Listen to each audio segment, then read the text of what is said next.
Hello అండి. Hello sir. రాబోయే ఎన్నికల్లో సీఎం ఎవరవుతారు అనుకున్నారు? జగన్మోహన్ రెడ్డి గారా, చంద్రబాబు నాయుడు గారు? వైఎస్ జగన్మోహన్ రెడ్డి గారు అవుతారు సార్ కంపల్సరీ. ఎందుకండి? ఎందుకంటే ఆయన ఇచ్చిన మాట కంపల్సరీ నెరవేర్చారండి. కరోనా టైంలో కూడా మరి నెంబర్ వన్గా పరిపాలించి కరోనా ఇది వాలంటీర్ వ్యవస్థ ఏర్పాటు చేసుకొని వచ్చి ప్రపంచ దేశాల్లోనూ కూడా నెంబర్ వన్ సీఎంగా పేరు తెచ్చుకున్నారు కట్టకాలంలో. కరోనా టైంలో ఇప్పుడు ఈ చంద్రబాబు నాయుడు పవన్ కళ్యాణ్ ఎక్కడ ఉన్నారో తెలియదు ఒరిజినల్గా, కానీ అలా టైంలో కూడా ప్రజలకి అందుబాటులో ఉండి ఆ వైద్య సేవలు ఇచ్చేసి ఐక్యరాజ్య సమితిలో నెంబర్ వన్ రాష్ట్రంగా చేసిన వ్యక్తి ఏకైక సీఎం ఎవరంటే జగన్మోహన్ రెడ్డి గారే.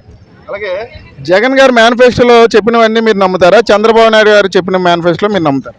చంద్రబాబు నాయుడు గారు చెప్పిన నేను కదండి, చిన్న పిల్లడు కూడా నమ్మడు, ఆ పార్టీ కూడా నమ్మడు. ఏది చేసాడండి? మేము 1999 నుంచి 2014 వరకు చూసాం ఆయన పరిపాలన. ఎంత దారుణమైన పరిపాలన, చెప్పిన మాట ఏది చేయడు ఆయన. పాట కూడా ఉన్నది, చంద్రబాబు చాలా మంచివాడు, అడిగిన తప్ప అన్ని చేస్తాడని. ఆయనకు నమ్మరు సార్ ఎవరన్నా. మాట ఇచ్చిన మనిషి ఏకైక వ్యక్తి ఎవరంటే వైఎస్ జగన్మోహన్ రెడ్డి గారే. అలాగే పథకాలతో పాటు సచివాలయాలు, రైతు భరోసా కేంద్రాలు, స్కూల్స్ బాగు చేసి ఇంగ్లీష్ మీడియం చేసాం అంటున్నారు. ఇవన్నీ నిజంగానే చేశారా జగన్మోహన్ రెడ్డి గారు? ఇది వాస్తవం సార్. ఇది కంపల్సరీగా మనం కాదు, ఇంటర్నేషనల్ రిపోర్ట్లో కూడా ఆంధ్రప్రదేశ్ నెంబర్ వన్గా వైద్య విద్యలో కూడా నెంబర్ వన్ స్థానంలో ఉందండి. ఎందుకంటే ఏ పల్లెటూరులో చూసినా సిటీలో చూసినా ఇవాళ పేదవాడులో లేడండి. తక్కువ అటు తిండి వ్యవహారం స్కూల్కి వెళ్ళి చూడమనండి.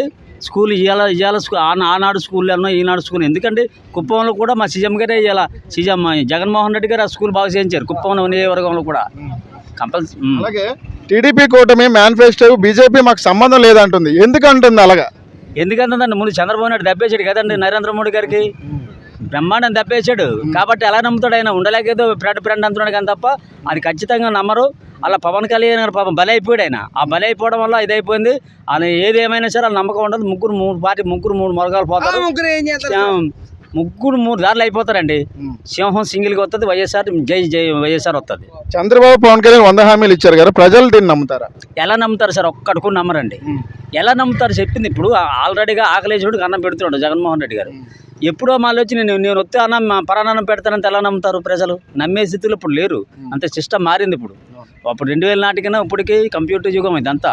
కాబట్టి కంపల్సరీగా జగన్మోహన్ రెడ్డి గారికి ఎన్నుకుంటారు. ఎందుకంటే ఆయన ఏమంటున్నాడు, నేను మంచి చేసి ఉంటే నాకు ఓటేయండి అంటున్నాడు ఆయన. ఇంకంత మించిపోయే నాయకుడు ఎవరు లేడు. ఇది మేధావులు, ప్రజా సంఘాలు, మేధావులు, మీలాంటి జర్నలిస్టు నాయకులు పెద్ద ఈ చర్చలో చేస్తున్న పాయింట్ ఇది. ఫైనల్గా మీ ఓటు ఎవరికి? చంద్రబాబు నాయుడు గారు, జగన్మోహన్ రెడ్డి గారు? అచ్చచ్చ కంపల్సరీ జగన్ గారికి. జై జగన్. Thank you.